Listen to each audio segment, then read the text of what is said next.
At dahil nakatatlong unit tayo ngayon, maraming thank you dun sa mga bumili. Pinsan kong pogi. Yung mga ano dyan, mga follower natin dyan, maraming salamat sa inyo sa patuloy na pagsuporta. At dahil dyan, manlilibre ako ng isaw. Tignan mo yung isaw dito sa San Juan. Ang tindi.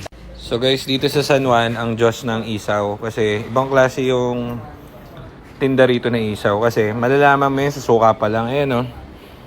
Kumbaga para pagpagura mo yung ganyang klaseng suka. Di ba? Para pag iporta mo sa suka pa lang, paano pa dun sa inihaw? Kaya pag ito, panatikman nyo to, talaga namang, ito pag natikman mo to, ito ang Diyos ng isaw, tama ko Edwin? Pag natikman mo to, ako ready akong pumatay, para lang dito sa isaw eh. Ang sarap ng ano rito. Talagang, sa San Juan lang to sa kanto namin. Saka malinis, no?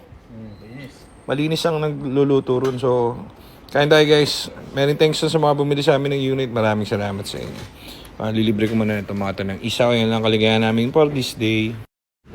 So guys, nagre-review na rin ako ng mga foods. So, mainam ako na mag-review ng mga foods kasi honest talaga ako pagdating sa... Asan niya, ano? Wala isaw ng baboy? Wala. Ayun. Ito, isaw ng baboy. Ito galing to sa Diyos ng isaw sa kanto. Ibang klaseng suka niya, tignan mo. Talagang pinagpaguran. So, taste test ko guys ha. So, taste test natin to.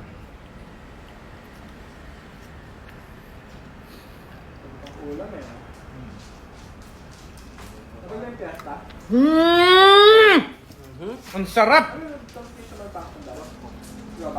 Ang sarap. Para akong ano? Hindi yung nag-flashback sa akin yung bata ako. Para akong dinuduyan ng lolo ko sa Batangas. Tapos, nakikita ko yung sunrise. Tapos, kumakain kami ng ano? Baka. Kinakatay namin yung baka na fresh. Tapos, sarap. Ibang klase yung amoy. Sarap. Nakakagigil. Parang kahit tutukan ako ng baril ng pulis, parang sinabi niya wag mong kakainin niya, kakainin ko pa rin. So, So, ganyan, pag nag-taste test tayo, honest ako. Napakasarap.